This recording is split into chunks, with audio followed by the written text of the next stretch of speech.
Halo, perkenalkan nama saya Arya Limbong. Saya dari mahasiswa Unisma Bekasi, Fakultas Keguruan dan Ilmu Pendidikan, jurusan Pendidikan Jasmani, Kesehatan dan Rekreasi.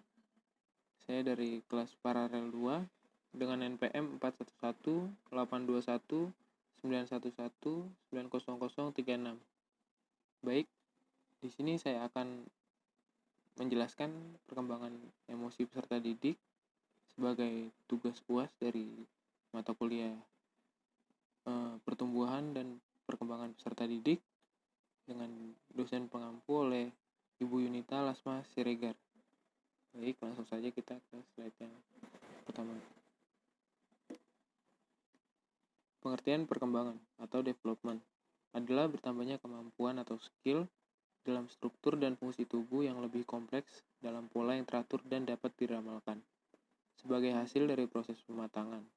Di sini menyangkut adanya proses diferensiasi dari sel-sel tubuh, jaringan tubuh, organ-organ dan sistem organ yang berkembang sedemikian rupa, sehingga masing-masing dapat memenuhi fungsinya, termasuk juga perkembangan emosi, intelektual, dan tingkah laku sebagai hasil interaksi dengan lingkungannya, dari Suci Ningsih tahun 1995. Pengertian emosi. Emosi adalah reaksi terhadap seseorang atau kejadian tertentu. Istilah emosi berasal dari kata emotus atau emover, yang berarti sesuatu yang mendorong terhadap sesuatu. Misal, emosi gembira mendorong untuk tertawa, atau dengan perkataan lain, emosi didefinisikan sebagai suatu keadaan gejolak penyesuaian diri yang berasal dari dalam dan melibatkan hampir keseluruhan diri individu. Fungsi emosi. Fungsi dan peranan emosi perkembangan peserta didik yang dimaksud adalah merupakan bentuk komunikasi. Yang kedua, emosi berperan dalam mempengaruhi kepribadian dan penyesuaian diri peserta didik dengan lingkungan sosialnya. Yang ketiga, emosi dapat mempengaruhi iklim psikologis lingkungan. Yang keempat, tingkah laku yang sama dan ditampilkan secara berulang dapat menjadi suatu kebiasaan. Yang kelima, ketegangan emosi yang dimiliki peserta didik dapat menghambat aktivitas motorik dan mental peserta didik.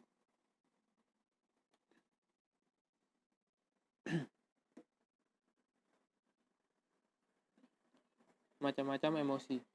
Yang pertama ada cinta, yaitu kesukaan terhadap sesuatu hal atau seseorang mungkin ya.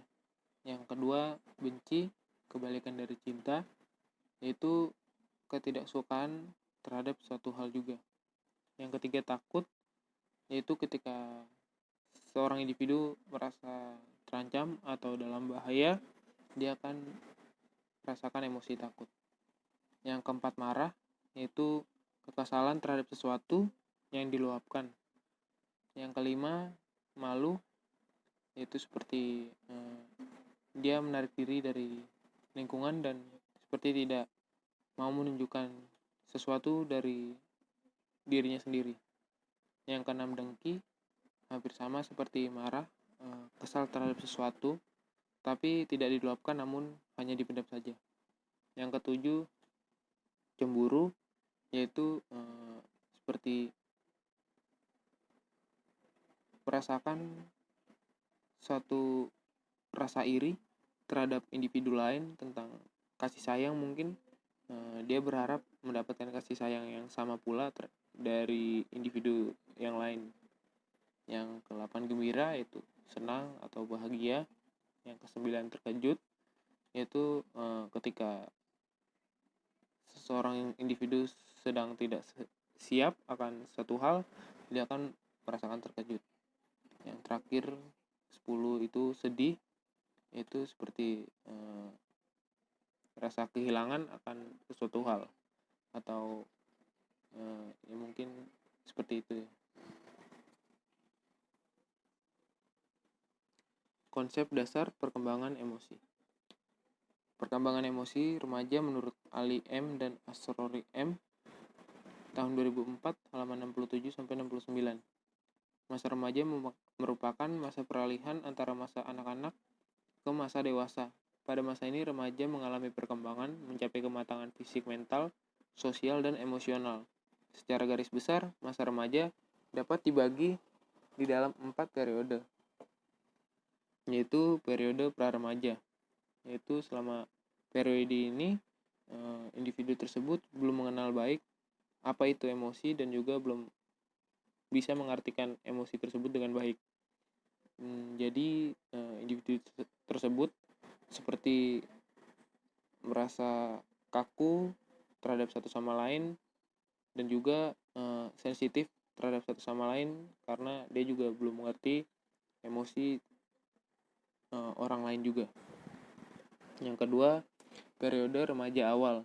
Di sini mereka sudah sedikit mengerti emosi, namun mereka agak belum bisa untuk mengartikan emosi tersebut. Jadi mereka seperti contohnya naik turun mood atau dia ingin mencari perhatian. Jadi mungkin mereka meluapkan emosi tersebut dengan secara berlebihan, seperti itu mungkin ya. Yang ketiga, periode remaja tengah. Di sini individu tersebut mungkin sudah mengenal emosi dan juga mengerti emosi tersebut dan juga mungkin dapat mengartikannya juga untuk lingkungan atau sekitar. Jadi mereka mungkin merasa mendapatkan tanggung jawab dan mungkin mereka lebih merasa sedikit terganggu dengan lingkungan karena mereka mungkin bertanya-tanya tentang bukan bertanya-tanya sih, mungkin seperti mereka belum mengenal dengan baik tentang lingkungan, jadi mereka sedikit bertanya apa yang benar dan yang buruk dalam lingkungan tersebut. Tetapi mereka di sini sudah mengerti emosi dan juga dapat mengartikannya juga. Yang terakhir, periode remaja akhir. Di sini mungkin mereka sudah meranjak dewasa dan juga sudah mengerti emosi, sudah mengerti untuk mengartikan emosi tersebut dan juga sudah mengerti lingkungan hidup. Jadi mungkin orang tua juga sudah mengartikan mereka sebagai orang dewasa dan juga memberikan kepercayaan yang lebih terhadap individu tersebut. Jadi pada periode remaja akhir mungkin bisa dibilang mereka sudah cukup bijak dalam menghadapi emosi tertentu dan juga bijak dalam mengartikan emosi, juga sudah mengenal lingkungan hidup juga. Pengaruh emosi terhadap perilaku dan perubahan fisik individu. Ada beberapa contoh pengaruh emosi terhadap perilaku individu. Yang pertama, memperkuat atau mungkin memberi semangat ya. Apabila orang merasa senang atau puas atas hasil yang telah dicapai. Yang kedua, melemahkan semangat. Apabila timbul rasa kecewa karena kegagalan dan sebagai puncak dari keadaan ini ialah timbulnya rasa putus asa atau frustasi. Yang ketiga, menghambat atau mengganggu konsentrasi belajar. Apabila sedang mengalami ketegangan emosi dan bisa juga menimbulkan sikap gugup atau nervous dan gagap dalam berbicara. Yang keempat, terganggu penyesuaian sosial. Apabila terjadi rasa cemburu dan rasa iri hati. Yang kelima, suasana emosional yang diterima dan dialami individu semasa kecilnya akan mempengaruhi sikapnya di kemudian hari, baik terhadap dirinya sendiri maupun terhadap orang lain. Faktor yang mempengaruhi emosi. Yang pertama, faktor individu. Setiap individu mungkin memiliki sifat-sifat yang berbeda satu sama lain.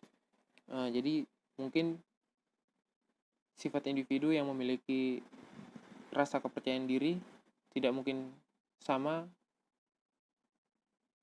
akan mempengaruhi individu tersebut mungkin menjadi lebih semangat atau lebih gembira, dan juga akan lain terhadap individu yang tidak memiliki sifat kepercayaan diri.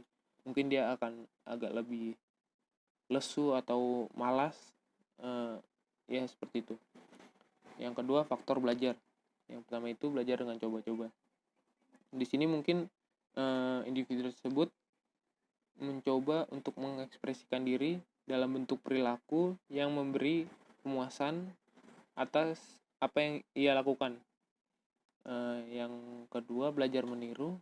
Di sini individu tersebut mungkin meniru orang yang dia lihat tentang apa emosi orang yang dia lakukan. Mungkin saat dia melakukan emosi tersebut, dia meniru apa yang ia lihat dari individu yang dia lihat itu. Yang ketiga, belajar dengan mempersamakan diri. Di sini sedikit sama dengan yang kedua, namun ada bedanya, yaitu dia melihat individu lain, namun individu itu juga memiliki ikatan emosional yang cukup kuat dengan dirinya. Mungkin bisa dibilang seperti teman atau keluarga. Jadi di saat temannya merasakan sedih, dia juga ikut sedih. Di saat temannya merasakan senang, dia juga ikut senang. Yang keempat, belajar melalui pengondisian. Mungkin ini lebih ke di saat individu tersebut masih kecil, itu pengondisiannya oleh keluarga mungkin. Jadi belajar dari emosi-emosi di dalam keluarga. Yang kelima, belajar dengan bimbingan dan pengawasan.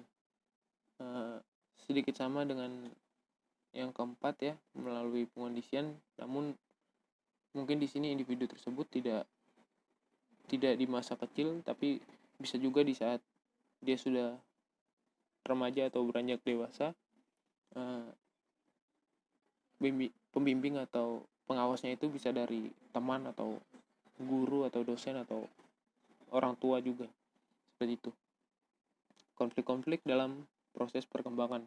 Dalam proses perkembangan tentu saja tidaklah cepat, pasti memakan waktu yang agak lama. Jadi mungkin di sepanjang waktu itu pasti ada konflik-konflik tertentu, dan ya mungkin seperti yang faktor belajar yang pertama, dia mendapat pembelajaran dari pengalaman yang lalu, seperti itu. Yang keempat, lingkungan keluarga. Ya seperti dibilang, yang belajar melalui pengondisian, keluarga pasti akan mengajarkan emosi-emosi dan juga mempengaruhi emosi-emosi terhadap individu tersebut.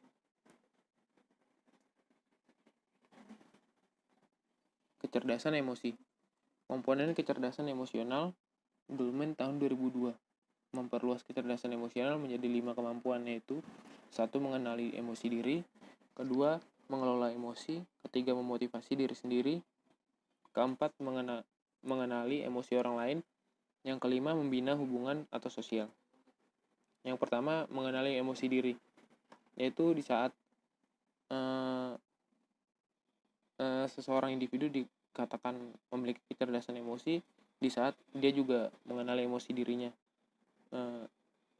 yaitu kemampuan untuk mengenali perasaan sewaktu perasaan itu terjadi. Jadi saat dia merasa cemburu, dia tahu dia merasakan cemburu, atau di saat dia sedang takut, dia tahu dia sedang merasakan takut.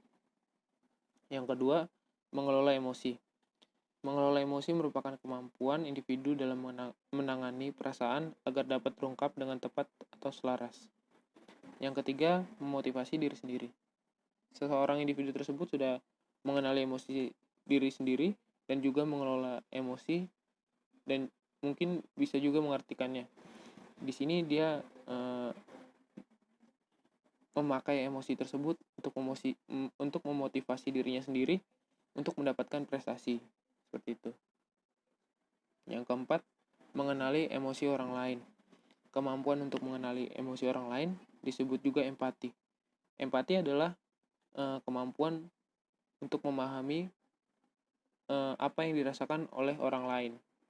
Mungkin seperti di saat kita melihat seorang anak kecil yang sedang menangis, kita akan mendatanginya dan bertanya, kenapa kamu menangis, dan mungkin kita juga akan merasakan emosi yang sama, yaitu sedih.